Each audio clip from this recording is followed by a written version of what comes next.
Well, good morning. How are you all today? This is one that I would normally just put on American Reversion because it is mainly political, but it has preparedness implications as well. So I'll also put this on integrative preparedness. So welcome to all of you. First off, and I want to talk today, this morning, and depending on what happens through the day, I might put out another one later. We'll just see. But I want to talk about defunding the FBI and the IRS and probably some others there, with which I have some experience. So we'll talk about that. First off, I wanted to say to those of you on American Reversion, see, I'll take another sip here. You know, I've always said that this was brought to you by my books, the Stone Knot series. Excuse me just a second. Okay, I'm sorry. That's why I usually don't make these until my second cup of coffee. That was even bothering me. So I would say that these are brought to you by my books, the Stone Knot series, and the Second Amendment. But this one's brought to you by the First Amendment. And I'll talk more about that in a minute. But I wanted to say a word to those of you who are with us on American Reversion and who have come over to the Patreon site. I checked, and I had never known how to do this before. But when I get some notices that new people join, then it tells me who they are, and it allows me to get back with them, you know, and welcome them. And I like to do that with everyone. And I couldn't believe how many have joined us on Patreon in the last couple of days, and I want to say it astounded me. For those who have joined at a higher tier, I didn't ask that, and I want to say, make this very, very plain. Over on American Reversion, even though I do put extra content over there, and I just put something over there about the IRS, even though I do put extra content, the main thing over there is supporting that channel. And that's why I had people, donate more than $1, but it only costs $1. And $1, the lowest tier, gets you everything. It gets you all of the content.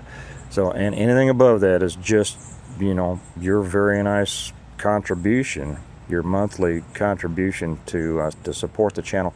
And I couldn't believe, I was shocked at how many people we had come over at higher levels. And I want to thank you all. I tried to send out emails to everybody thanking them. I hope they got through. I'm not all that up on the technology here, but thank you so much. That is a great and personal thank you. It'll really help the channel and keep us going on like this. So, and if you guys on integrative preparedness, if you don't know how to get to the American Reversion, because somebody said the other day, says, I had no idea you had a second channel. Yes, I do. And it's where we cover the more political stuff. So, and I decided to get the political stuff off of integrative preparedness and have its own channel. And the links are down below, down in the information box, and in a pinned comment on how it's right under how to get to the IP Patreon page, and then how to buy my books either through Amazon or through me, or how to get to the American Reversion channel. It's right down there. There's a link. Click it. Come on over. Okay, enough of that. One more before we get started.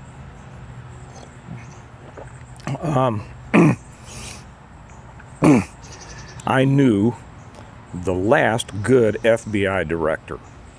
His name was Clarence Kelly. Now, I didn't know him as a friend. He was, at the time, the chief of police at the Kansas City, Missouri Police Department. He had been a former and retired FBI agent. And the early 60s, and I think it was Bobby Kennedy who really pushed for his appointment to chief as Kansas City Police Department. Under his leadership, the Kansas City, Missouri Police Department became just an exceptional department. That it was highly thought of nationwide, one of the top departments. And later on, in the early 70s, I was able to benefit as a result of that. And it really was exceptional. But I knew Mr. Kelly.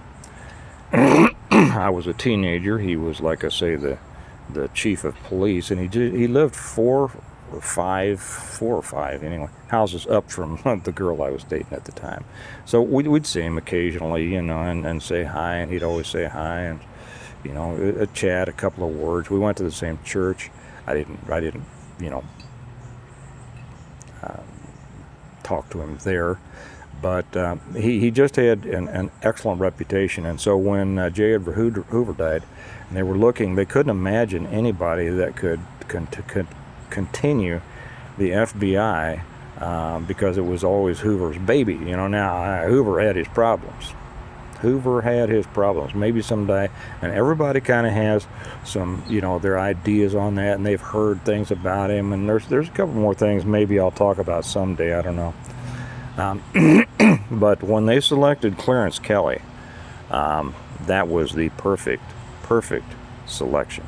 And Kelly ran the FBI with, it was not a matter of an iron hand. It was high expectations and uber professionalism.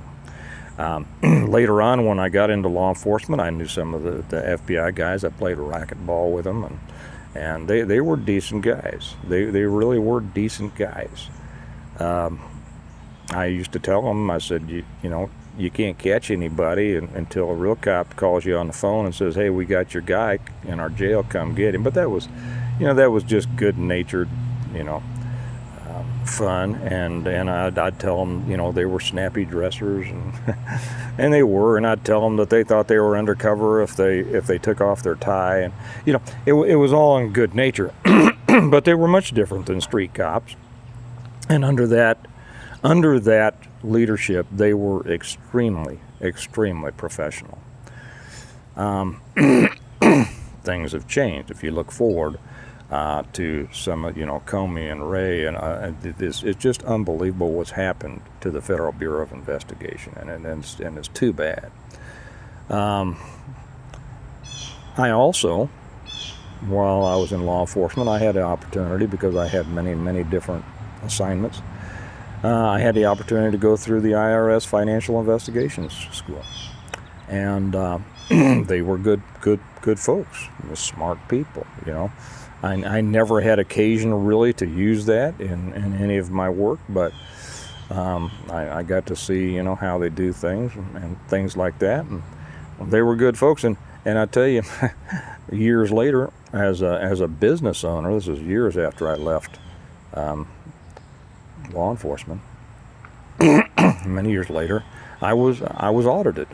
You're a business owner. It's gonna happen occasionally. Yeah. I was audited, and I dealt with them just fine. They were very nice. They had some questions about some things. I went in and I showed them and I explained them. I gave them the documentation, and I had people say, "Oh my gosh, you're gonna, it's gonna be terrible. It's gonna be, It went fine. I showed them the documentation, and because you first get a letter that says, we think that such and such is we're disallowing this, or unless you can prove, unless you can support this, right? So please send us a check for this huge number, right? When you see that number, you go, oh. Okay. So I had people say, oh man, you're gonna. I even had an accountant say, "Oh, you're screwed."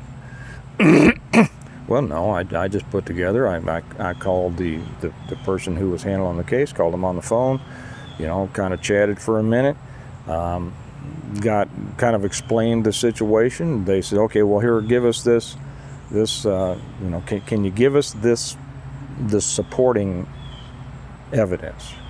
And it was difficult because I was going to have to go back and kind of not make up, but kind of try to remember certain things it's a matter that it wasn't something that came in a receipt or something like that. Okay, and they said, well, see what you can do, get close, and so I did, and I went through, and it had to do with mileage. And I had people say, I've never heard them audit on mileage before.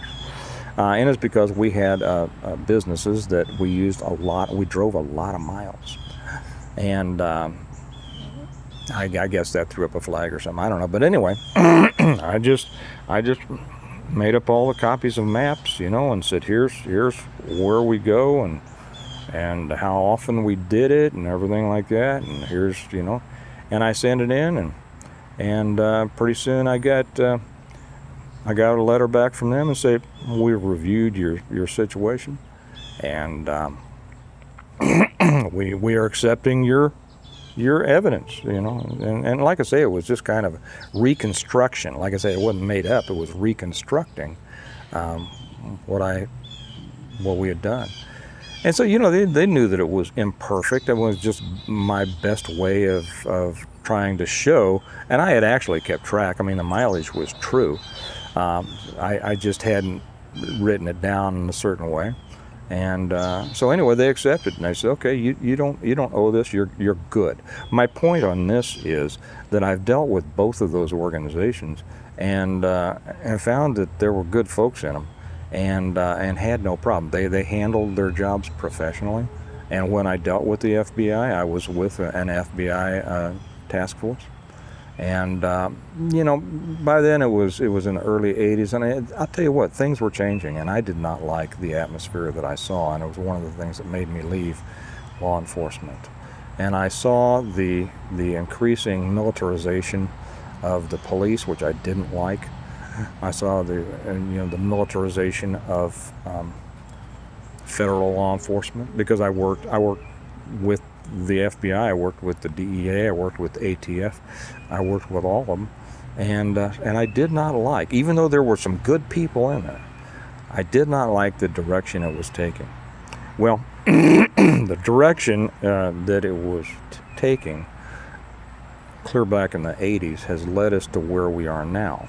And you all are aware of, like I referred to, the militarization of the police. There's been books written about that. I think one was named Warrior Cop, and they were exactly right. When we were on the street, a street cop, we wore slacks and shoes. Guys in my unit wore boots, cowboy boots, not tactical boots. We wore shirts, and in the wintertime we wore long sleeve shirts and little clip-on ties, to look professional. And we wore Sam Brown belts with a 6 shooter, an old Model 10 and then a Model 15, and a couple of ammo dump pouches and some cuffs and then a stick, and that was it. And you went out and handled your stuff. We didn't look like we were Delta Force coming in everywhere we were going. There's no reason for people to be standing around, doing their daily business tacked out like they are today. They don't use half that stuff, and it just I think that it lends a militant military mind to the people wearing that stuff, and I think that's a mistake. But anyway, back to this other stuff. Federal law enforcement has changed, and a lot of it has changed since, of course, 9/11 and the institution of the Patriot Act, which was a total violation of our civil and constitutional rights. That should also be rescinded. But it is time to, in my opinion, and I want to hear all of your comments down here. And I know that we have law enforcement here too, and we got a lot of the old guard of law enforcement who usually agree with me. We'll see if you agree with me here on this. I don't know. So I'd love to hear all of your opinion on both channels. These agencies have become quite different than what they were supposed to be and what they used to be, and they are also populated, meaning staffed, with a different kind of person than they used to be staffed with. I'm sure you all have heard, and I just put it up. I think I put it up on both Patreon channels. You've heard about the 87,000 new IRS agents that they're wanting to hire, and one of the squibs of their application is be willing to use deadly force. So these are going to be armed people. 87,000 armed people. That's something. And when I see the quality of people very often that are going into the jobs now, they're not the quality that they used to be. And 87,000 of these little order takers can be really, really dangerous to our republic. And so I put up on each of the Patreon channels something about showing, it's an article showing the IRS criminal investigation unit. I think that's the CI. I assume it's criminal investigation. I forget. Conducting raids on houses, armed raids on suburban houses. I think everybody should watch that. You can probably, I'm sure you can find it somewhere online. But if you're with us on Patreon, they're over there on the Patreon sites. If you're not, you ought to be. We wish you were. Not only do you get a lot more information, a lot more content, but you support the channels, and I appreciate that. So 87,000 more, and the latest little thing to where they promised that this new budget would not raise taxes on people making under 400. They always say that. They always say that to get the votes of the little people, And it always impacts everybody. I mean, there's no greater tax on the lower strata of society than high fuel and high food. That's what's being happening, and of course the lottery. But it's happening now. The country's being squashed. So I think it is time. It is time to defund the Federal Bureau of Investigation and the Internal Revenue Service. The thing with the FBI, first off, I am not a believer that there should be federal criminal law. Criminal laws should be in the states. Federal law enforcement should be highly restricted. Highly restricted.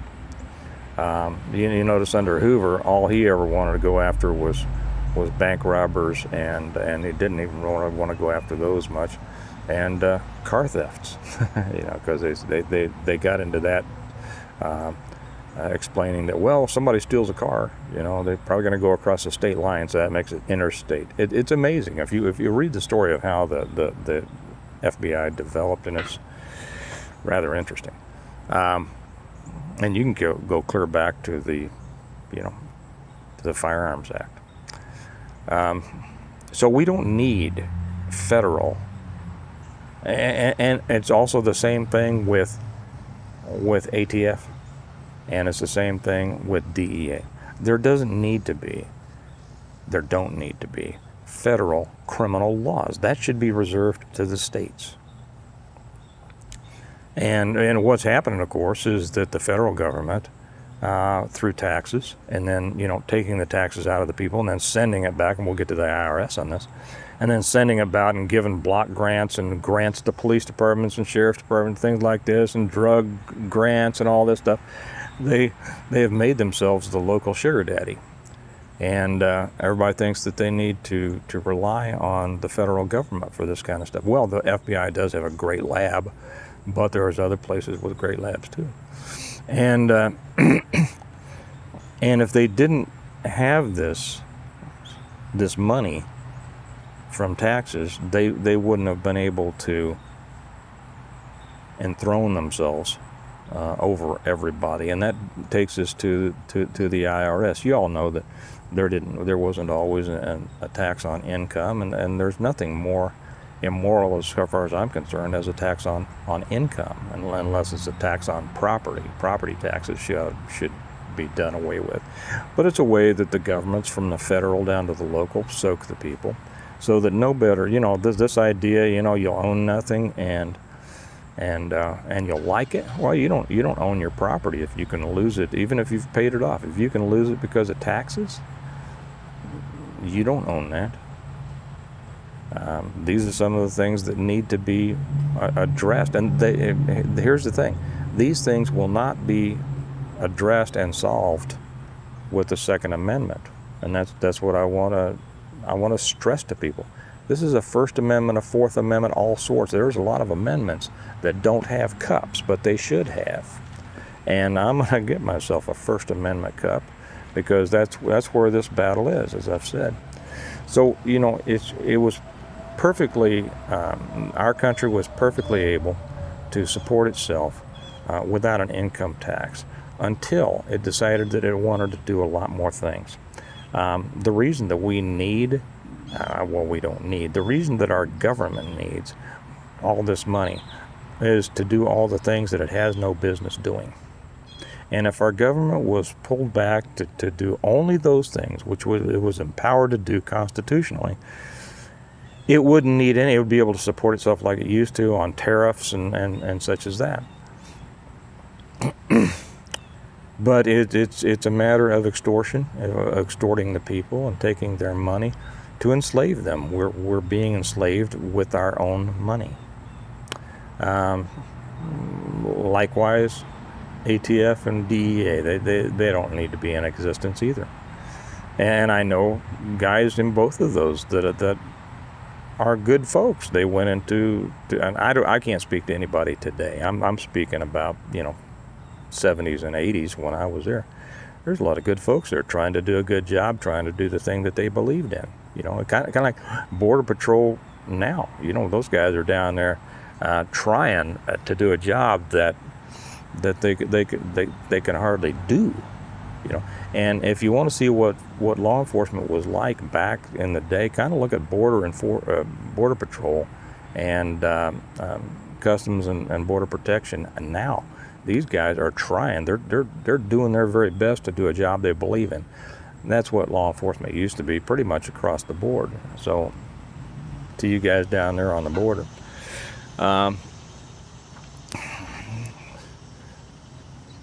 the Department of Education was Jimmy Carter, the second worst president there's ever been, maybe third. He instituted the Department of Education just to buy the votes of the teachers' unions. Everybody knows that. Most people nowadays don't know that. There doesn't need to be a Department of Education. There doesn't need to be a Department of Energy. There doesn't need to be a Department of damn near anything. Because the government that is best is the government that's closest to the people. That's the way that it was supposed to be under a federal system. And that's what's gotten away from us. So that's my thoughts as we're coming here. These federal regulatory agencies that write all the regulations, they're not laws. They need to be reined in.